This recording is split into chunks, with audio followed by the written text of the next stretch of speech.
ಎಲ್ಲರಿಗೂ ನಮಸ್ಕಾರ. ಸ್ಮಾರ್ತಸ್ ಕಿಚನ್ಗೆ ಸ್ವಾಗತ. ಇವತ್ತು ನಾನು ತೊಗರಿಬೇಳೆ ಹೋಳಿಗೆ ಮಾಡೋದು ತೋರಿಸ್ಕೊಡ್ತಾ ಇದ್ದೀನಿ. ಮೊದಲು 2 ಪಾವ್ನಷ್ಟು ನಾನು ಚಿರೋಟಿ ರವೆ ತೊಗೊಂಡಿದ್ದೀನಿ. ಇದಕ್ಕೆ ನಾನು 1/4 ಸ್ಪೂನಷ್ಟು ಅರಿಶಿನ ಪುಡಿ ಹಾಕ್ತಾ ಇದ್ದೀನಿ. ಹಾಗೆ 1 ಚಿಟಿಕೆ ಉಪ್ಪು ಹಾಕ್ತಾ ಇದ್ದೀನಿ. ಇದನ್ನು ಚೆನ್ನಾಗಿ ಬೆರೆಸಿಟ್ಕೊಳ್ಳೋಣ.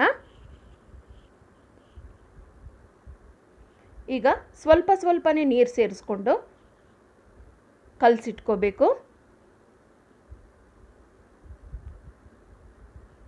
ಚಪಾತಿ ಹಿಟ್ಟಿಗಿಂತ ಸ್ವಲ್ಪ ನೀರಾಗಿ ಕಲಸಿಟ್ಕೊಳ್ಳೋಣ. ಇದಕ್ಕೆ ನಾನು ಮೈದಾ ಆಗಲಿ ಏನೂ ಸೇರಿಸ್ತಾ ಇಲ್ಲ, ಬರೀ ಚಿರೋಟಿ ರವೆಲೇ ಮಾಡ್ತಾಯಿದ್ದೀನಿ. ತುಂಬ ಚೆನ್ನಾಗಾಗುತ್ತೆ ನೋಡಿ.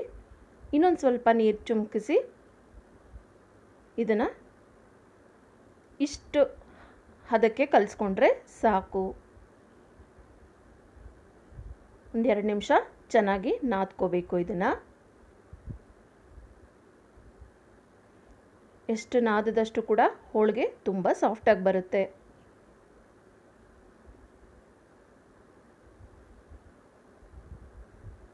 ಇಷ್ಟಾದರೆ ಸಾಕು. ಈಗ ನಾನು 1/4 ಬಟ್ಲಷ್ಟು ಎಣ್ಣೆ ಹಾಕ್ತಾಯಿದ್ದೀನಿ. ಹೋಳಿಗೆ ಮಾಡುವಾಗ ಕಡಲೆಕಾಯಿ ಎಣ್ಣೆ ಹಾಕಿದ್ರೆ ತುಂಬ ಟೇಸ್ಟಾಗಿ ತುಂಬ ಚೆನ್ನಾಗಿರುತ್ತೆ. ಎಣ್ಣೆ ಹಾಕ್ಕೊಂಡು ಕೂಡ ಮತ್ತೆ 1-2 ನಿಮಿಷ ನಾನು ಚೆನ್ನಾಗಿ ನಾದ್ಕೋತಾ ಇದ್ದೀನಿ.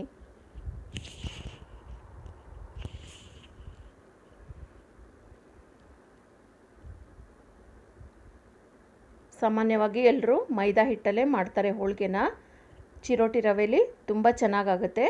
ನೀವು ಟ್ರೈ ಮಾಡಿ ನೋಡಿ. ಮತ್ತೆ ಸ್ವಲ್ಪ ಎಣ್ಣೆ ಸೇರಿಸ್ಕೊತಾ ಇದ್ದೀನಿ. ಹಾಗೆ ಮತ್ತೆ 2 ನಿಮಿಷ ಚೆನ್ನಾಗಿ ನಾದ್ಕೊಂಡು ಈ ಥರ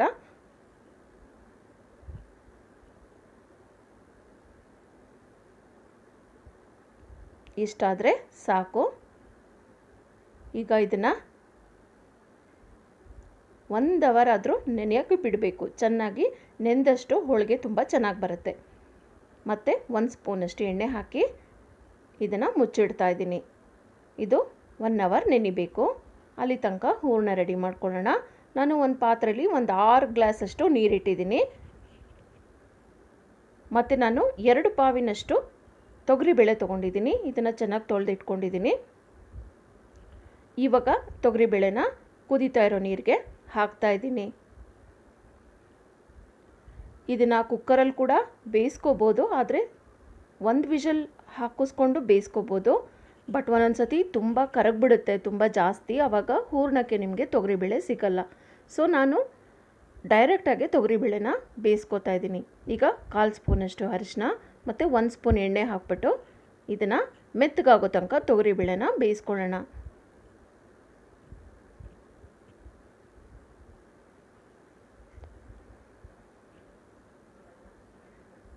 ಇದು ಮೀಡಿಯಮ್ ಫ್ಲೇಮಲ್ಲೇ ಬೇಯಬೇಕು. ಯಾವುದಾದ್ರೂ ಒಂದು ಸೌಟು ಈ ಥರ ಇಟ್ಬಿಟ್ಟು 3/4 ಭಾಗ ಮುಚ್ಚಿಡಬೇಕು, ಇಲ್ಲಾಂದರೆ ಎಲ್ಲ ಸೋರು ಹೋಗಿಬಿಡತ್ತೆ. ಈಗ ನೋಡಿ ತೊಗರಿಬೇಳೆ ಚೆನ್ನಾಗಿ ಬೆಂದಿದೆ.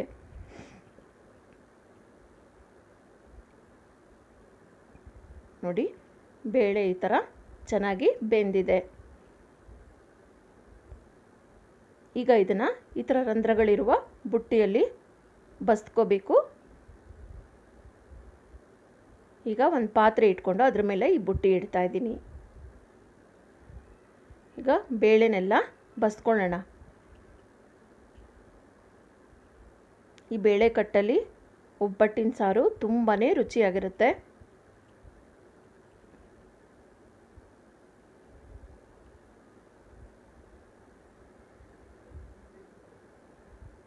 ನೋಡಿ ಎಲ್ಲ ಬಸ್ತಿಟ್ಕೊಂಡು ಬರೀ ಬೇಳೆನ ಮಾತ್ರ ಒಂದು ಪಾತ್ರೆಗೆ ಹಾಕಿಟ್ಕೊಂಡಿದ್ದೀನಿ.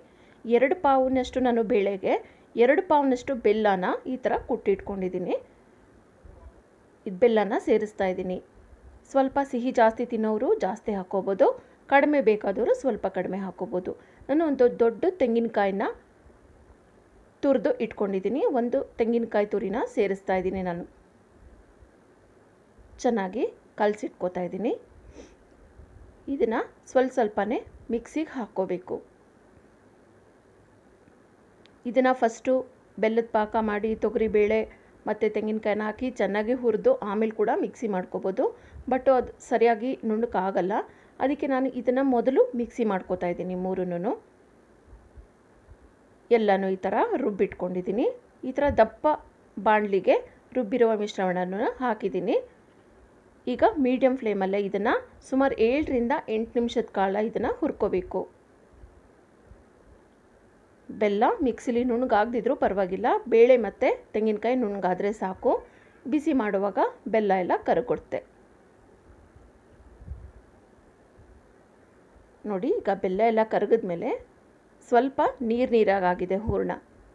ಇದು ಚೆನ್ನಾಗಿ ಗಟ್ಟಿಯಾಗಬೇಕು. ಅಲ್ಲಿ ತನಕ ಇದನ್ನು ಸ್ಟವ್ ಮೇಲೆ ಇಟ್ಟು ತಿರುಗಿಸ್ತಾ ಇರಬೇಕು. ಈಗ ನಾನು ಸ್ವಲ್ಪ ಏಲಕ್ಕಿ ಪುಡಿ ಸೇರಿಸ್ತಾ ಇದ್ದೀನಿ. ಮೀಡಿಯಮ್ ಫ್ಲೇಮಲ್ಲೇ ಇರಲಿ, ಕೈ ಬಿಡದೆ ಕಲಸಿಡ್ತಾ ಇರಬೇಕು, ಇಲ್ಲಾಂದರೆ ಕೆಳಗಡೆ ಎಲ್ಲ ಸೀದ್ಬಿಡುತ್ತೆ. ನೋಡಿ, ಗಟ್ಟಿಯಾಗಿದೆ ಹೂರಣ.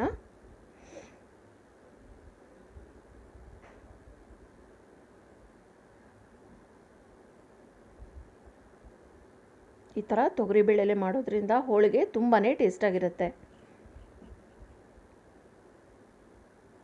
ನೋಡಿ, ಹೂರಣ ಎಲ್ಲ ರೆಡಿ ಆಯಿತು. ಈಗ ಸುಮಾರು ಇದು ಒಂದು 15 ರಿಂದ 20 ನಿಮಿಷ ಆರಕ್ಕೆ ಬಿಟ್ಬಿಡಬೇಕು. ಚೆನ್ನಾಗಿ ಆರಿದ ಮೇಲೆ ಹೋಳಿಗೆ ಮಾಡೋಣ. ನೋಡಿ, ಈಗ ಚೆನ್ನಾಗಿ ಆರಿದೆ. ಈಗೆಲ್ಲ ಇಷ್ಟಿಷ್ಟು ಹೂರಣ ತೊಗೊಂಡು ನಾನು ಇದನ್ನು ಉಂಡೆ ಮಾಡಿ ಇಟ್ಕೋತಾ ಇದ್ದೀನಿ. ಈಗ 1 ಗಂಟೆ ಟೈಮು ಹೂರಣ ಕಣಕ ಚೆನ್ನಾಗಿ ನೆಂದಿದೆ. ಇದನ್ನು ಇನ್ನೊಂದು 2 ನಿಮಿಷ ಚೆನ್ನಾಗಿ ಈ ಥರ ನಾದ್ಕೋತಾ ಇದ್ದೀನಿ. ಮತ್ತು ಸ್ವಲ್ಪ ಎಣ್ಣೆ ಹಾಕ್ಕೊಂಡು ನಾದ್ಕೋತಾ ಇದ್ದೀನಿ. ತುಂಬಾ ಸಾಫ್ಟಾಗಿದೆ ಕಣಕ.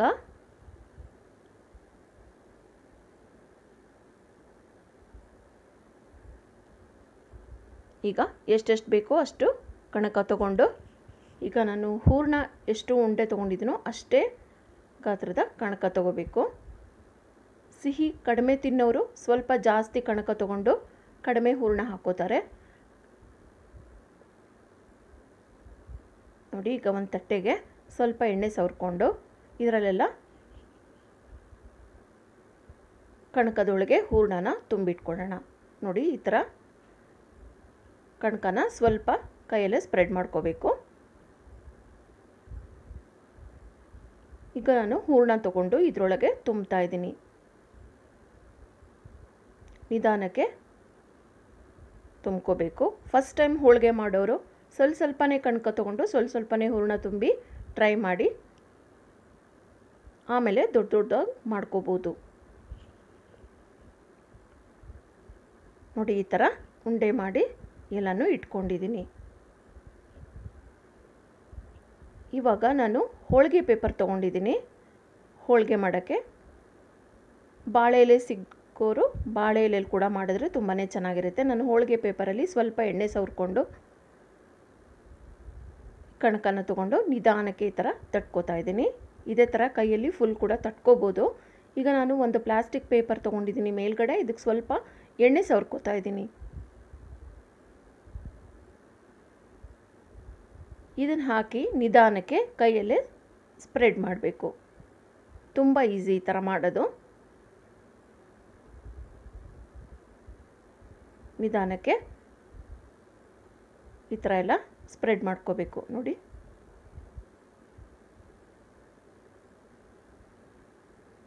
ಎಷ್ಟು ತೆಳುವಾಗಿ ಬೇಕಾದರೂ ಮಾಡ್ಬೋದು, ಇಲ್ಲ ಸ್ವಲ್ಪ ದಪ್ಪ ಬೇಕು ಅನ್ನೋರು ಸ್ವಲ್ಪ ದಪ್ಪಕ್ಕೂ ಕೂಡ ಮಾಡ್ಕೋಬೋದು.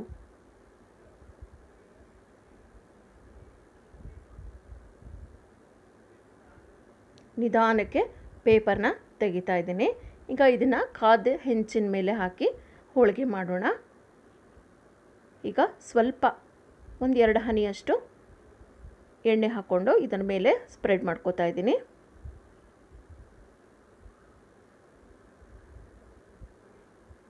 ಈಗ ಇನ್ನೊಂದು ತೋರಿಸ್ತಾ ಇದ್ದೀನಿ ನಾನು ನಿಮಗೆ, ಲಟ್ಸೋದು ತೋರಿಸ್ತಾ ಇದ್ದೀನಿ.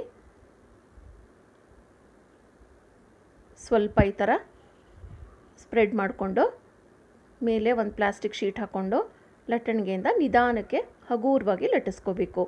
ಈ ಥರ ಪೇಪರ್ನ ತಿರುಗಿಸಿ ನಿಧಾನಕ್ಕೆ ಲಟ್ಟಿಸ್ಕೋಬೇಕು. ನಿಮ್ಗೆ ಯಾವ ಥರ ಈಸಿ ಆಗುತ್ತೋ ಆ ಥರ ನೀವು ಮಾಡ್ಕೋಬೋದು. ಬಟ್ ಕೈಯಲ್ಲಿ ಸ್ಪ್ರೆಡ್ ಮಾಡೋದೇ ತುಂಬ ಈಸಿಯಾಗಿರುತ್ತೆ. ಲಟ್ಟಿಸ್ಬೇಕು ಅನ್ನೋರು ಕೂಡ ಈ ಥರ ನಿಧಾನಕ್ಕೆ ಲಟ್ಟಿಸ್ಕೋಬೋದು.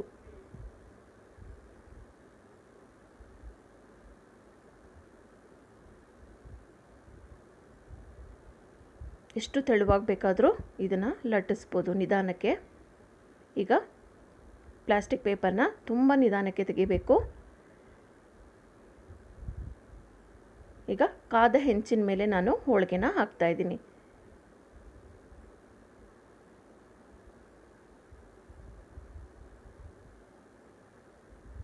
ಈಗ ಪೇಪರ್ನ ಈ ಥರ ಹಾಕಿ ಸ್ವಲ್ಪ ನಿಧಾನಕ್ಕೆ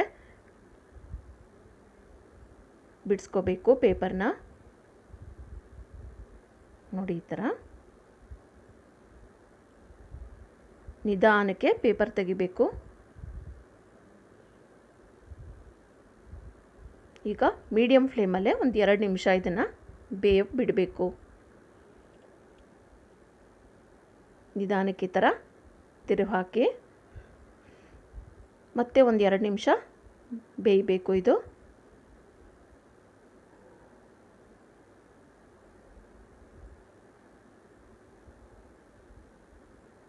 ಈಗ ನಿಧಾನಕ್ಕೆ ತಿರುವು ಹಾಕಿ ನೋಡಿ, ಹೋಳಿಗೆ ತುಂಬ ಚೆನ್ನಾಗಿ ತುಂಬ ಸಾಫ್ಟಾಗಿದೆ. ಥರ ಹೋಳಿಗೆನ ಮಡಚಿ ನಿಧಾನಕ್ಕೆ ತೆಗಿತಾ ಇದ್ದೀನಿ. ಈಗ ಹೋಳಿಗೆ ತೊಗರಿಬೇಳೆ ಹೋಳಿಗೆ ರೆಡಿಯಾಗಿದೆ. ತುಂಬಾ ಸಾಫ್ಟಾಗಿದೆ. ನಾನು ಯಾವುದೇ ಹಿಟ್ಟು ಮೈದಾ ಹಿಟ್ಟು ಏನೂ ಬಳಸ್ತಾ ಇಲ್ಲ. ಬರೀ ಚಿರೋಟಿ ರವೆಯಲ್ಲಿ ಮಾಡಿರೋದು. ಬಿಸಿ ಬಿಸಿ ಹೋಳಿಗೆ ತುಪ್ಪದ ಜೊತೆ ಸರ್ವ್ ಮಾಡಿ. ಈ ರೆಸಿಪಿ ನಿಮಗೆ ಇಷ್ಟ ಆಗಿದ್ದರೆ ಲೈಕ್ ಮಾಡಿ, ಶೇರ್ ಮಾಡಿ. ನಿಮ್ಮ ಅಭಿಪ್ರಾಯಗಳನ್ನು ಕಾಮೆಂಟ್ ಸೆಕ್ಷನಲ್ಲಿ ತಿಳಿಸಿ. ಇನ್ನಷ್ಟು ಹೆಚ್ಚಿನ ರೆಸಿಪೀಸ್ಗಾಗಿ ಸ್ಮಾರ್ಥಸ್ ಕಿಚನ್ಗೆ ಸಬ್ಸ್ಕ್ರೈಬ್ ಆಗಿ.